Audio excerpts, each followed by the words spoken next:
నమస్కారం, news vision కు స్వాగతం. ముందుగా ముఖ్యాంశాలు.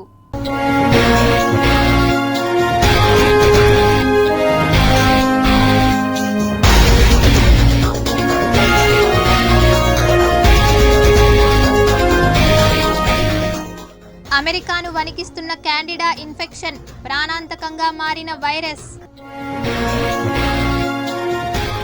లక్నో జైల్లో ఊహించని పరిణామం, 63 మంది ఖైదీలకు హెచ్ఐవి పాజిటివ్.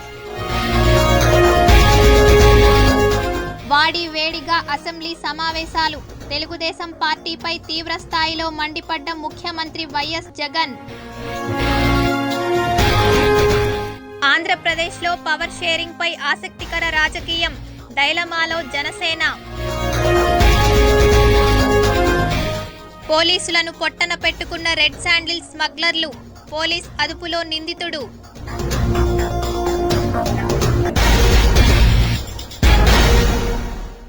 ఇక వార్తల్లోని వివరాలు చూద్దాం. మా ప్రభుత్వం ఎలాంటి వివక్ష లేకుండా పారదర్శకంగా నేరుగా డీబీటీ ద్వారా పేద లబ్ధిదారులకు బ్యాంకు ఖాతాల్లోకి 2.55 లక్ష కోట్ల రూపాయలు జమ చేశాము. కానీ చంద్రబాబు అనుకో మాత్రం దోచుకో పంచుకో తినుకో ఫార్ములాను ఆచరించి తన వర్గాలకు రాష్ట్ర వనరులను పంచిపెట్టారని సీఎం జగన్ అసెంబ్లీలో తెలుగుదేశం పార్టీని తీవ్రస్థాయిలో ఎండగట్టారు. ఎటువంటి కరప్షను, ఎటువంటి వివక్ష లేకుండా ప్రజల చేతుల్లోకి చేరగలుగుతుందా అని చెప్పి ఎవరినైనా ప్రజలను అడిగితే అధ్యక్ష, ఎవరు కూడా ఇది జరిగే పని కాదు అని చెప్పే మాటల పరిస్థితి నుంచి ఈరోజు బటన్ నొక్కడం, నేరుగా నా అక్క చెల్లెమ్మల కుటుంబాల ఖాతాల్లోకి డబ్బులు వేయడం. ఎక్కడ లంచాలు లేవు, ఎక్కడ వివక్ష లేదు. ఏకంగా 2,55,000 కోట్ల రూపాయలు నేరుగా చేయగలిగాం అధ్యక్ష, చేసి చూపించగలిగాం అధ్యక్ష. ఇది ఒక గొప్ప కార్యక్రమం అధ్యక్ష. దీనికి తోడు అధ్యక్ష నాన్ డీబీటీ పైగా అధ్యక్ష చంద్రబాబు నాయుడు టైంలో బటన్లు లేవు, స్కీములు లేవు, మంచి చేసిన పరిస్థితి లేదు, మంచి చేసిన చరిత్ర లేదు. కేవలం అప్పుడు ఉండింది డీపీటీ, దోచుకో పంచుకో తినుకో. ఒక ఈనాడుకింత, ఒక ఆంధ్రజ్యోతికింత, ఒక TV5కింత, ఇంకొక దత్తపుత్రుడికింత, ఈయన ఇంత, జన్మభూమి కమిటీలు ఇంత, ఇంతే. ఈ నీళ్ళు మొత్తం పంచుకునే కార్యక్రమం తప్ప ఎక్కడా కూడా బటన్ నొక్కడం కానీ, ప్రజలకు పేదవాళ్ళకు పోవడం కానీ, అక్కచెల్లెమ్మల ఖాతాల్లోకి వెళ్ళడం కానీ. పోలీసులపైకి ఎర్రచందనం స్మగ్లర్ల వాహనం దూసుకెళ్లడంతో ఓ కానిస్టేబుల్ మృతి చెందాడు. కేవీపల్లి మండలం గుండ్రవారిపల్లి క్రాస్ వద్ద పోలీసులు వాహన తనిఖీలు చేపట్టారు. అయితే పోలీసుల తనిఖీలు గుర్తించిన ఎర్రచందనం స్మగ్లర్లు తప్పించుకునేందుకు పోలీసులపైకి వాహనాన్ని నడిపారు. ఈ క్రమంలో అక్కడ విధులు నిర్వర్తిస్తున్న ఏఆర్ కానిస్టేబుల్ గణేష్ను వాహనం ఢీకొని మృతి చెందాడు. పోలీసులు స్మగ్లర్లను వెంబడించగా ఒకరు పట్టుబడగా 3 తప్పించుకున్నారు. కారులో ఉన్న 7 ఎర్రచందనం దుంగలను స్వాధీనం చేసుకున్నారు. విషయం తెలుసుకున్న కేవీపల్లి పోలీసులు, టాస్క్ ఫోర్స్ అధికారులు సంఘటనా స్థలానికి చేరుకుని విచారణ చేపట్టారు. అక్రమంగా రవాణా చేస్తున్న కోట్లాది రూపాయలు విలువ చేసే సిగరెట్లను తిరుపతి CGST కమిషనరేట్ అధికారులు సీజ్ చేసి ఓ వ్యక్తిని అరెస్ట్ చేశారు. CGST కమిషనర్ సాధు నరసింహారెడ్డి, అసిస్టెంట్ PJ ప్రసాద్ తెలిపిన వివరాల మేరకు సెంట్రల్ GST తిరుపతి కమిషనరేట్ పరిధిలోని అనంతపురంలో ఈ నెల 1వ తేదీన అక్రమంగా ఓ లారీలో రవాణా చేస్తున్న 3.48 కోట్లు విలువైన సిగరెట్ల లోడ్ను అనంతపురం డివిజన్ సెంట్రల్ GST అధికారులు గుర్తించి పట్టుకున్నారు. 187 కార్టూన్లలో ప్యాక్ చేసిన 56,10,100 గోల్డెప్ ప్యారిస్ సిగరెట్ స్టిక్స్ పట్టుబడిన సరుకులో ఉన్నాయి. దీనిపై దర్యాప్తును ప్రారంభించిన అధికారులు పాట్నాకు చెందిన పొగాకు ఉత్పత్తుల సంస్థ గోల్డెప్స్ tobacco private limited company director Bigendra Kumar Singh అగ్గిపెట్టెల రవాణాకు అనుమతులు తీసుకొని వీటికి బదులుగా ఎటువంటి పన్నులు చెల్లించకుండా సిగరెట్లను పెద్ద ఎత్తున ఆంధ్రప్రదేశ్కు రవాణా చేస్తున్నట్లు గుర్తించారు. సోమవారం పాట్నాకు వెళ్లిన తిరుపతి CGST అధికారులు బిగేంద్ర కుమార్ సింగ్ను అదుపులోకి తీసుకుని విచారించగా అక్రమంగా రవాణా చేస్తున్నట్లు అంగీకరించినట్లు అధికారులు తెలిపారు. నాయుడుపేట పూతలపట్టు జాతీయ రహదారిలో అర్ధరాత్రి సమయంలో ఘోర రోడ్డు ప్రమాదం చోటు చేసుకుంది. క్షతగాత్రులను హుటాహుటిన ప్రభుత్వ హాస్పిటల్కి తరలించారు. తిరుపతి రూరల్ ఉప్పరపల్లి వద్ద ఉన్న బాలాజీ డైరీ సమీపంలో రోడ్డు ప్రమాదం చోటు చేసుకుంది. చిత్తూరు డిపోకు చెందిన RTC బస్సును రాంగ్ రూట్లో వచ్చి టిప్పర్ ఢీకొట్టి ఆగకుండా వెళ్లిపోయింది. దీంతో బస్సు బోల్తా పడింది. వీరిలో 33 మంది ప్రయాణికులకు గాయాలవడంతో పోలీసులు స్థానిక రుయా హాస్పిటల్కు తరలించారు. తిరువన్నామలై నుంచి 42 మంది ప్రయాణికులతో తిరుపతి వస్తుండగా అర్ధరాత్రి ఈ ఘటన చోటు చేసుకుంది. టిప్పర్ డ్రైవర్ నిర్లక్ష్యం కారణంగా ప్రమాదం జరిగినట్టు సీసీ కెమెరాల ఆధారంగా ఘటనకు కారణమైన టిప్పర్ను గుర్తించారు పోలీసులు. కేసు నమోదు చేసి దర్యాప్తు చేస్తున్నారు. సుమారు 33 కేసులు మా దగ్గర రిపోర్ట్ అయ్యాయి. కానీ ఏంటంటే ఫార్చునేట్గా చాలామంది పెద్ద సీరియస్ ఇంజరీస్ ఎక్కువ లేవు. చాలామంది చిన్న ఇంజరీస్ ఉన్నాయి. అందులో కొద్దిగా సీరియస్ ఇంజరీస్ ఉన్న వాళ్ళకి మటుకు మామూలు అందరికీ ట్రీట్మెంట్ ఫస్ట్ ఎయిడ్ అవన్నీ ఇవ్వడం జరిగింది. కొద్దిగా మేజర్గా మాకు 4, ఒక మైనర్గా 4 ఉన్నాయి. వీళ్ళందరినీ మేము సర్జికల్ వార్డులోను ఆర్థోపెడిక్ వార్డులోను అడ్మిట్ చేశాము. బాగా ఉన్నవాళ్ళు అన్ని చిన్న ఇంజరీస్ అయిన వాళ్ళు ఏమీ నార్మల్ అయిన వాళ్ళు కూడా డిశ్చార్జ్ చేయడం జరిగింది. వాళ్ళే చాలామంది మేము వెళ్ళిపోతామంటే వాళ్ళని పంపించేసాము. కాకపోతే కొంతమందికి ఫ్రాక్చర్స్ ఉన్నాయి కొంతమందికి. కానీ మనం సంతోషించదగిన విషయం ఏంటంటే ఇందులో ఎవరికి కూడా ప్రాణాపాయ స్థితిలో ఎవరు లేరు. ఏపీలో సాధారణ ఎన్నికల నేపథ్యంలో నిషేధిత ప్రమాదకర వస్తువులను రైల్లో రవాణా చేస్తే కఠినంగా వ్యవహరిస్తామని తిరుపతి రైల్వే సీఐ మధుసూదన్ హెచ్చరించారు. ఏపీలో సాధారణ ఎన్నికల నేపథ్యంలో ఎలాంటి అవాంఛనీయ ఘటనలు చోటు చేసుకోకుండా ముందస్తుగా ఏపీ పోలీసులతో పాటు రైల్వే పోలీసులు తిరుపతి రైల్వే స్టేషన్లో తనిఖీలను నిర్వహించారు. రైళ్లల్లో నిషేధిత ప్రమాదకరమైన వస్తువులను రవాణా చేయరాదని, అలాంటి వారిని ఉపేక్షించమని రైల్వే సీఐ మధుసూదన్ హెచ్చరించారు. వచ్చే రోజుల్లో ఎలక్షన్స్ కూడా రాబోతోంది. ఎక్కువగా క్యాష్ కానీ గోల్డ్ కానీ ఇలాంటివి రవాణా జరగడానికి చాలా ఆస్కారం ఉంది. వేరే ప్రదేశాల్లో జాయింట్ చెక్ ద్వారా చాలా విషయాలు బయటపడింది. అదేవిధంగా ఇవాళ జాయింట్ ఆపరేషన్ ఆర్పిఎఫ్ మరియు జిఆర్పి తనిఖీ చేశాము. ఎటువంటి ఐటమ్స్ ఏమీ మాకు దొరకలేదు. కాకపోతే ఒక డెకాయ్ చెక్ అంటే మన దగ్గర ఆర్పిఎఫ్ది డాగ్ స్క్వాడ్ ఉంది. ఆ డాగ్ స్క్వాడ్తో ఒక డెకాయ్ చెక్ అంటే ప్యాసింజర్స్ ముసుగులో ఏదైనా మత్తు పదార్థాలు కానీ గంజాయి కానీ లేదా వేరే ఏదైనా ఎక్స్ప్లోజివ్ ఐటమ్స్ ఏమైనా తీసుకెళ్తే ఎలా ఉంటుందనేసి ఇవాళ S1 కోచు మరియు ఏసీ కంపార్ట్మెంట్లో 2 ప్లేసెస్లో మేము అవి పెట్టాము. శ్రీకాళహస్తి మండలం ముచ్చివోలు గ్రామంలో విషాదం చోటు చేసుకుంది. శ్రీకాళహస్తి రూరల్ మండలంలోని ముచ్చివోలు గ్రామంలో విషాద ఘటన చోటు చేసుకుంది. స్థానికుల కథనం మేరకు పశువులు మేపడానికి రోజువారీ దినచర్యలో భాగంగా 55 సంవత్సరాలు గల తల్లి రామలక్ష్మమ్మ, 26 సంవత్సరాల వయసు గల కుమార్తె మునిరత్నమ్మ కలిసి వెళ్లారు. పశువులు మేపడానికి వెళ్లిన సమీపంలో చెరువు ఉంది. అక్కడకు వెళ్లిన తల్లి కూతుర్లు ప్రమాదవశాత్తు చెరువులో పడి మృతి చెందారు. స్థానికులు గుర్తించి వారి మృతి సమాచారం పోలీస్ సిబ్బందికి అందించారు. సంఘటనా స్థలాన్ని చేరుకున్న పోలీసులు మృతదేహాలను వెలికితీసి పోస్టుమార్టం నిమిత్తం శ్రీకాళహస్తి ప్రభుత్వాసుపత్రికి తరలించారు. నిన్న పచ్చిలో దోలేస్తున్నారు, అన్నం తిన్నారు. తెల్లబడే కాడికి లేకపోతే రావటంలో ముందు ఒక ఆమె దిగేసింది. ఆ రాలేదని కూడా ఇంకొక ఆమె దిగేసింది. ఆ మాఫన ఆడకాడికి మునిగి పోయేసి నీళ్లు మింగేసి పొయ్యి వచ్చి తిరుకొంబి మనిషి రాలేదు, వీళ్ళు గుడ్లు అరిచేయినారు, మినువులో పడిపోతున్నాయని. ఇలా అమ్మల గుర్తులు రాలేదు ఏమని పోయి ఏరే వాళ్ళు వెళ్ళినారు, పోయి పంపించేసినారు. వాళ్ళు పోయి చూస్తే వాళ్ళ అమ్మ కోగ కనపడుతుంది. ఆమెనైతే బయట వేసాం, మళ్ళీ ఏం కనపడలేదు కూతురని కూతుర్ని మళ్ళా అంత నెలల్లో దాపుతున్నారు. అప్పుడు బయట వేసేసి అందరు. విద్యార్థి దశకు కీలకమైన 10వ తరగతి పబ్లిక్ పరీక్షల నిర్వహణకు విద్యాశాఖ సన్నద్ధమవుతోంది. ఈ నెలాఖరు నుంచి ప్రీ పబ్లిక్, మార్చి 18వ తేదీ నుంచి 30వ తేదీ వరకు జరిగే ఫైనల్ పరీక్షలను పకడ్బందీగా నిర్వహించేందుకు చర్యలు తీసుకుంటోంది. ఇందులో భాగంగానే ఇప్పటికే విద్యార్థుల హాజరుకు తగ్గట్టుగా పరీక్షా కేంద్రాలను ఎంపిక చేసింది. ఉన్నత చదువులకు 10వ తరగతి ఉత్తీర్ణత శాతం పునాదిగా నిలుస్తుంది. దీంతో విద్యార్థుల చదువులపై ప్రత్యేక దృష్టి సారించిన ప్రభుత్వం వారికి మరింతగా తర్ఫీదునందిస్తోంది. ముందు కంటే విద్యార్థుల సంఖ్య పెరగడంతో పరీక్ష కేంద్రాలను కూడా ఈ ఏడాది పెంచింది. ప్రస్తుతం విద్యార్థులకు ఉదయం 1 గంట, సాయంత్రం మరో గంట సేపు ప్రత్యేక తరగతులు నిర్వహించడంతో పాటు రివిజన్ క్లాసులు తీసుకోవడం, విద్యార్థుల సందేహాలను ఉపాధ్యాయులు నివృత్తి చేస్తున్నారు. తద్వారా ఉత్తీర్ణతా శాతం పెంచేందుకు కృషి చేస్తున్నారు. తిరుపతి అర్బన్ పరిధిలో ప్రభుత్వ, ప్రైవేట్ పాఠశాలలు 128 ఉన్నాయి. ఇందులో 6,728 మంది విద్యార్థులు 10వ తరగతి చదువుతున్నారు. వీరిలో 3,577 మంది బాలురు, 3,151 మంది బాలికలు ఉన్నారు. వీరికి మార్చి 18 నుంచి 30 వరకు పరీక్షలు జరగనున్నాయి. ఈ నేపథ్యంలో విద్యార్థులు 100% ఉత్తీర్ణత సాధించే దిశగా చర్యలు చేపడుతున్నామని, అందుకు అనుగుణంగా చదువులో వెనుకబడిన వారిని గుర్తించి ఉదయం, సాయంత్రం ప్రత్యేక తరగతులు, పరీక్షలు నిర్వహించి పబ్లిక్కి సిద్ధం చేస్తున్నట్లు అర్బన్ ఎంఈఓ బాలాజీ తెలిపారు.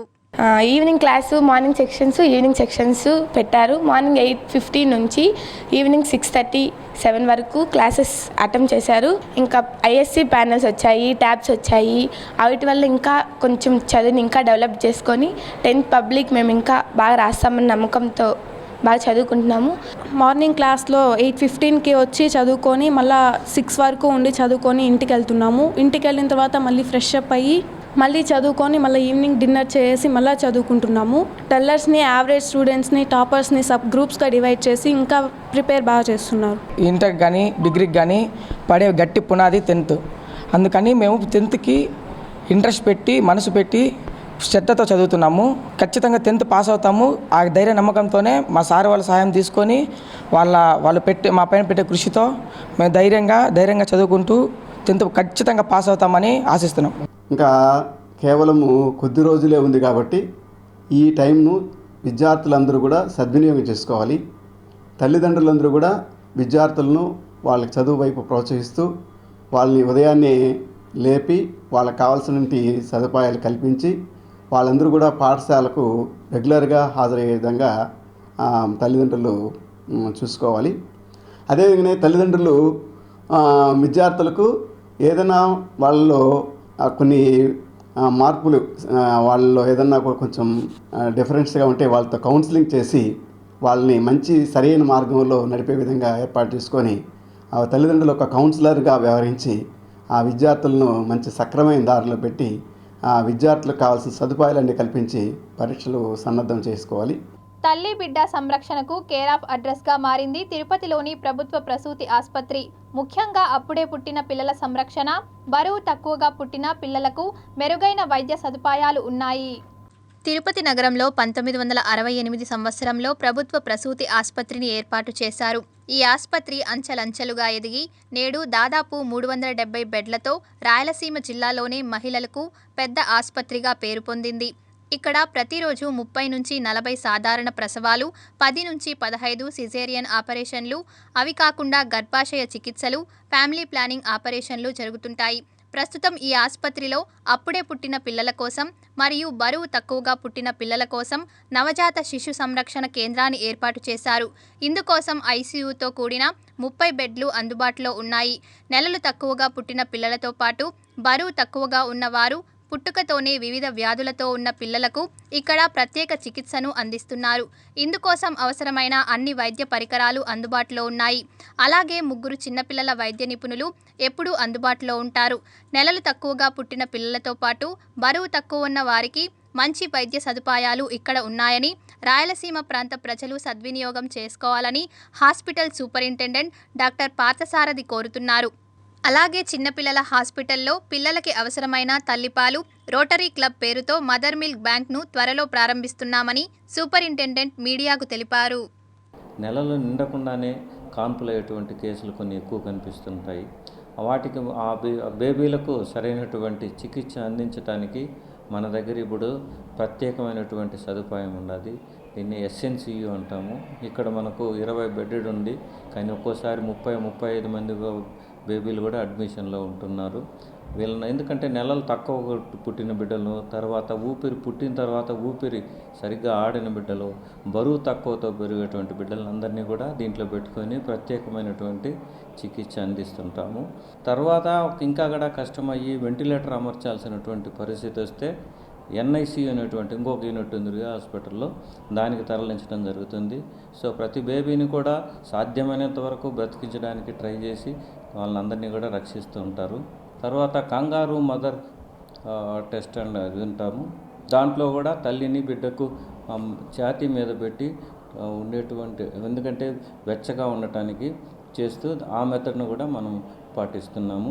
ఇలాంటి సౌకర్యాలు అన్నీ కూడా బయట ప్రైవేట్ హాస్పిటల్కు ధీటుగా మన దగ్గర అన్నీ ఉన్నాయి. వెంటిలేటర్లు ఉన్నాయి, తర్వాత సిప్యాప్లు ఉన్నాయి, కావాల్సినటువంటి టెస్టులు అన్నీ కూడా అందుబాటులో ఉన్నాయి. అభివృద్ధిని కోరుకునే వాళ్ళు రానున్న ఎన్నికల్లో వైకాపాని బలపరిస్తే తిరుపతి నగరాన్ని మెట్రో సిటీలతో పోటీ పడేలా చేస్తానని వైఎస్ఆర్సీపీ అసెంబ్లీ అభ్యర్థి భూమన అభినయ్ రెడ్డి తెలిపారు. తిరుపతి తిరుమల ఫోటోగ్రాఫర్స్ అసోసియేషన్ ఆధ్వర్యంలో స్థానిక న్యూ బాలాజీ కాలనీలోని యూత్ హాస్టల్లో ఏర్పాటు చేసిన ఆత్మీయ సభకు ముఖ్య అతిథిగా వైకాపా అసెంబ్లీ అభ్యర్థి భూమన అభినయ్ రెడ్డి హాజరై ప్రసంగించారు.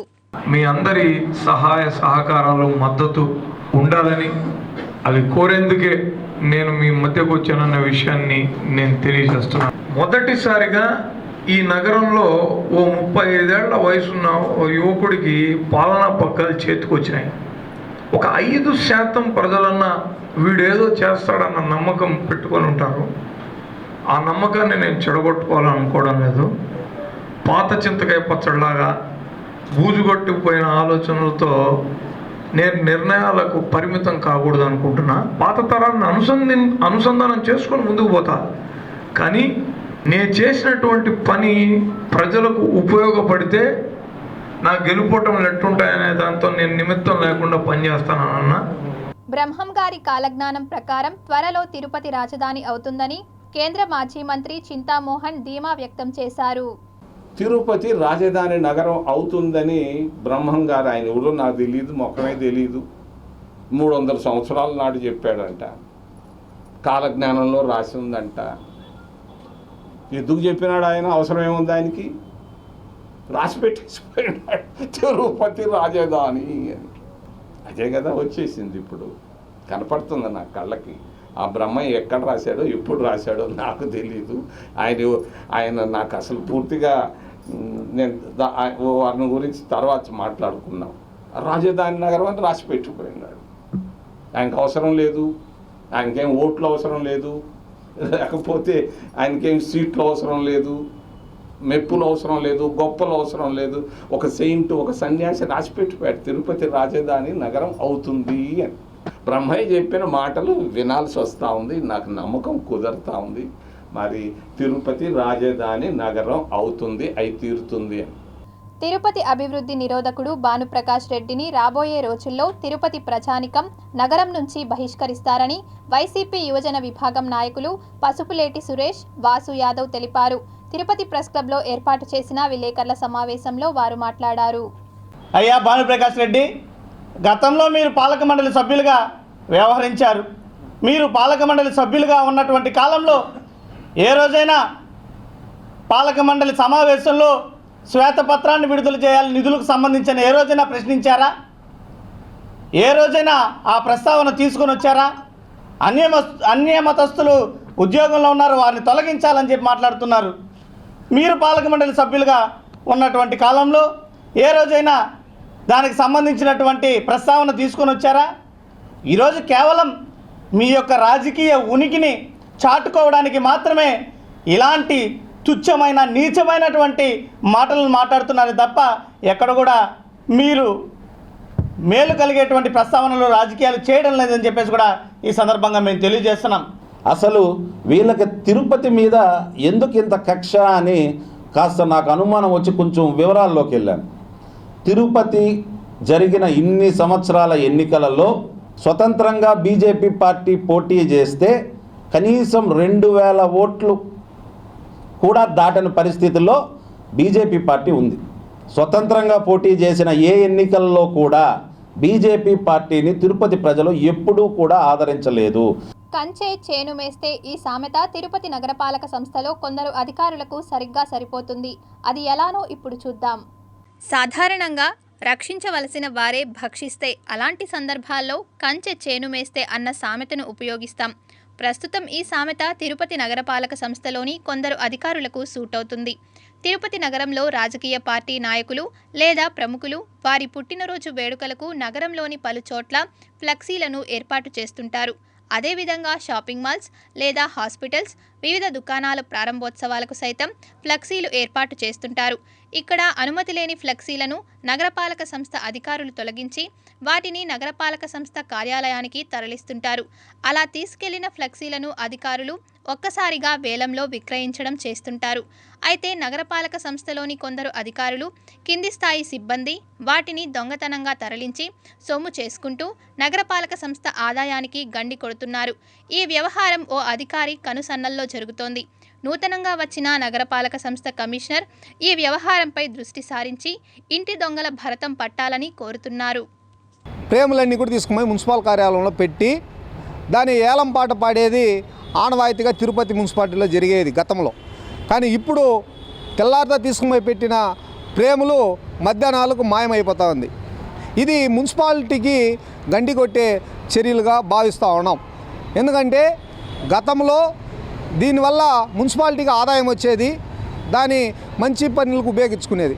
కానీ ఈ మధ్యకాలంలో అలాంటిది ఏదీ లేకుండా ఆ ప్రేములన్నీ కూడా అక్కడుండే ఆఫీసర్ల ద్వారా పోతుందా లేదా సిబ్బంది ద్వారా పోతుందా అని తెలియదు. కానీ ఎక్కడ కూడా ఏలంపాట పెట్టిన పాపం లేదు. ఇప్పుడు వచ్చిన కమిషనర్ గారైనా దీని మీద చర్యలు తీసుకొని మున్సిపాలిటీకి ఆదాయం వచ్చేలాగా చర్యలు తీసుకోవాలని మేము భావిస్తూ ఉన్నాం. కమిషనర్ గారు దీని మీద కఠినంగా అలాంటి చర్యలకు పాల్పడే వాళ్ళ మీద కఠినంగా చర్యలు తీసుకోవాలనేది కూడా మేము హెచ్చరిక చేస్తూ ఉన్నాం. రాష్ట్ర మాజీ మంత్రి హరిరామ జోగయ్య కాపు జాతికి వరగపెట్టింది ఏమీ లేదని, ఇంట్లో కూర్చొని లేఖాస్త్రాలు చేయడం తప్ప జనసేన పార్టీకి ఎటువంటి ఉపయోగం చేయలేదని, ఇకనైనా జోగయ్య ఉచిత సలహాలు ఇవ్వడం మానుకోవాలని టీటీడీ బోర్డు మాజీ సభ్యులు ఓవి రమణ హితవు పలికారు. మరి ఈ కులంలో పుట్టిన మిగతా వాళ్ళ పరిస్థితి ఎంత పలచబడిపోతామో కొంచెం అర్థం చేసుకోలేరా? ఎన్ని స్థానాలు గెలిచే అవకాశాలంటే అన్ని స్థానాలు సీట్లు ఇవ్వాలని వారు నిర్ణయించుకున్నప్పుడు మీరు కోటా ఫిక్స్ చేయటం ఏంది? మీరు నిర్ణయించడం ఏంది? మీరు అడగచ్చు. ఒక కురువృద్ధుడుగా కాపు నాయకుడుగా ఎప్పుడు అడగాలి? సంకీర్ణ ప్రభుత్వం అధికారంలోకి వచ్చిన తర్వాత మాకుండే సామాజిక వర్గ నేపథ్యంలో రాజ్యాధికారంలో మాకు కొంచెం ప్రాబల్యం కల్పించండి, ప్రాతినిధ్యం కల్పించండి అని అడగడం తప్పులేదు. ఇంకా సీట్లే నిర్ణయించుకునే పరిస్థితులు ఈ విధంగా మీరు చేస్తున్నారంటే మీరు ఎవరి కోసమో చేస్తున్నట్లు ఇది తేటతెల్లిం కదా. గతంలో మీ ప్రాంతంలో ఉన్న ఒక నాయకుడు ఏ విధంగా కాపు ఉద్యానం నీరుగార్చి ఆ పొద్దు కాపులందరూ ఎట్లా బలిపరిశోలు చేశాడో మీరు మర్చిపోయారా? ఈరోజు మీరు కాపులను ఉద్ధరించినట్టు మాట్లాడుతున్నారు. నాయి బ్రాహ్మణ సోదరుల హక్కుల సాధన కోసం రానున్న ఎన్నికల్లో స్వతంత్ర అభ్యర్థిగా పోటీ చేస్తున్న తనను ప్రజలు బలపరచాలని బుజ్జిబాబు కోరారు. తిరుపతిలోని నాయి బ్రాహ్మణ సంక్షేమ సంఘం కార్యాలయంలో ఏర్పాటు చేసిన విలేకరుల సమావేశంలో ఆయన మాట్లాడారు. ఈ తిరుపతి నుంచి పోటీ చేస్తాం. మనమేమి తక్కువగా ఏం లేదు, ఆర్థికంగా బలపడి ఉన్నాము, అంగబలం ఉంది మాకు. మా వాళ్ళు కూడా మంచి ఉన్నత స్థాయిలో ఉన్నారు, మాకు ఎప్పుడు కూడా తోడ్పడతారు. అదేవిధంగా వాయిద్య కళాకారులు ఉన్నారు. ఒక మ్యూజిక్ కాలేజీలో ఒక నాదస్వర పాఠశాల ఉంది. అనేక దేవాలయాల్లో వాయిద్యాలు వాయించున్న వాళ్ళు కూడా నాకు మద్దతు ఇస్తామని, మనం నిలబడాలని మన ఆకాంక్ష ఇది ఎప్పటిలో నుంచి వస్తుంది. మనం ఎందుకు నిలబడకూడదని నాకు అందరూ కూడా స్పందిస్తున్నారు. నేను తిరుపతి నుంచి ఈ పుణ్యక్షేత్రంలోనే మా నాయ బ్రాహ్మణ ఓట్లు 30,000 సంఖ్య ఉంది కాబట్టి నాకు ఖచ్చితంగా ఆ 30,000 ఓట్లు కూడా నాకు ఖచ్చితంగా పడుతుందని. Board of disable cricket association ఆధ్వర్యంలో ఈ నెల 8వ తేదీ నుంచి 11వ తేదీ వరకు అస్సాం రాష్ట్రంలో 3వ జాతీయ క్రికెట్ టోర్నమెంట్ నిర్వహిస్తున్నామని ఆంధ్రప్రదేశ్ దివ్యాంగ క్రికెట్ అసోసియేషన్ నాయకులు తెలియజేశారు. అలాగే రాబోయే ఇంటర్నేషనల్ సిరీస్లో ఇప్పుడు సౌత్ ఆఫ్రికాకి ఇండియన్ టీం వెళ్తుంది. మార్చి 18వ తేదీ సౌత్ ఆఫ్రికాలో క్రికెట్ సిరీస్ కోసం వెళ్తుంది. అలాగే రాబోయే తిరుపతిలో మేము ఎప్పుడైతే స్టార్ట్ చేసామో తిరుపతిలో కూడా ఇంటర్నేషనల్ మ్యాచ్ ఇప్పుడే సార్తో మాట్లాడాను. సార్ తిరుపతిలో ఇప్పుడే గ్రౌండ్స్ అన్నీ చూశాను సార్. నిన్న మన తుమ్మలగుంట కానివ్వండి, ఇంకా 2-3 గ్రౌండ్స్ కానీ ఇంటర్నేషనల్ స్టాండర్డ్లో వచ్చినట్లున్నాయి. చాలా బాగా డెవలప్ అయింది సార్ తిరుపతి కూడా. మనం ఇక్కడ ఇంటర్నేషనల్ మ్యాచెస్ పెడతాం. ఏప్రిల్లో మనం ఏదైతే ఏషియా కప్ అనుకున్నామో ఇక్కడ కొన్ని మ్యాచ్లు కండక్ట్ చేయడానికి సపోర్ట్ చేయండి సార్ అని అడిగాను. తప్పకుండా మీరు ప్లాన్ చేయండి అని చెప్పారు. తప్పకుండా తిరుపతిలో ఏషియా కప్లో మ్యాచెస్ ఇక్కడ స్టార్ట్ చేస్తున్నాం. Thank you sir, me support నాకు ఉండాలి. అలాగే రాజస్థాన్ వెళ్ళే టీంకి నా శుభాకాంక్షలు. బాగా ఆడండి. అసోసియేషన్ మెంబర్స్కి, ప్లేయర్స్కి ఆల్ ది బెస్ట్ తెలుపుతున్నా. మంచిగా బ్రహ్మాండంగా ఆడి మన ఏపీకి గౌరవం తేవాలని, ఆ గౌరవం తెస్తే డెఫినెట్గా మనం కూడా రిప్రజెంట్ చేయొచ్చు. ఎందుకంటే ఇంత టాలెంట్ ఉంది. ఎందుకంటే ఫస్ట్ వసంత్ నన్ను పిలిచినప్పుడు ఆల్మోస్ట్ 7-8 years బ్యాక్ అనుకుంటాను. నాకు ఒకే సర్ప్రైజ్, డిజేబుల్డ్ ఏం ఆడతారు, వాళ్ళు ఎట్లా బ్యాట్ పట్టుకుంటారు, ఎట్లా బౌలింగ్ చేస్తారు, ఎట్లా ఫీల్డింగ్ చేస్తారు అనుకున్నా. బట్ నేను ఏదో 10 నిమిషాలు చూసి వద్దామని చెప్పి వెళ్ళిన వాడిని కంప్లీట్ మ్యాచ్ చూసాను. చాలా సర్ప్రైజ్ నేను. ఎందుకంటే చేతులు కాలు బాగున్న వాళ్ళు కూడా వాళ్ళకన్నా బెటర్గా ఆడినారు.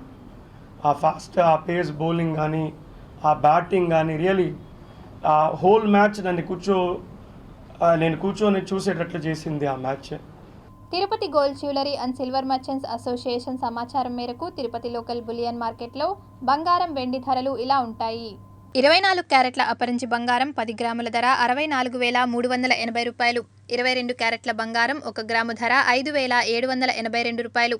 వెండి 1 కేజీ ధర 72,000 రూపాయలు. రిటైల్ వెండి 1 గ్రాము ధర 74 రూపాయలుగా ఉంటుంది. వార్తలు ముగించే ముందు ముఖ్యాంశాలు మరోసారి.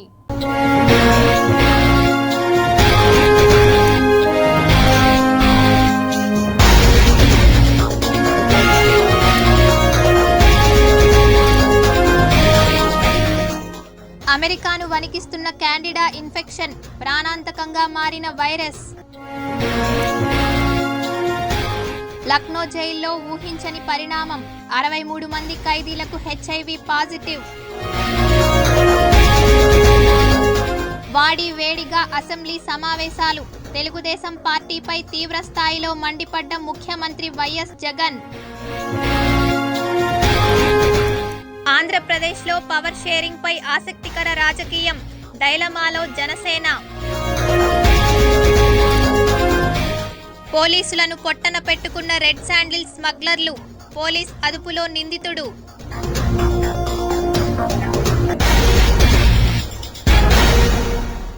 ఈ వార్తలు ఇంతటితో సమాప్తం. సమగ్ర సమాచారంతో న్యూస్ విషన్లో మళ్ళీ కలుద్దాం. అంతవరకు సెలవు. నమస్కారం.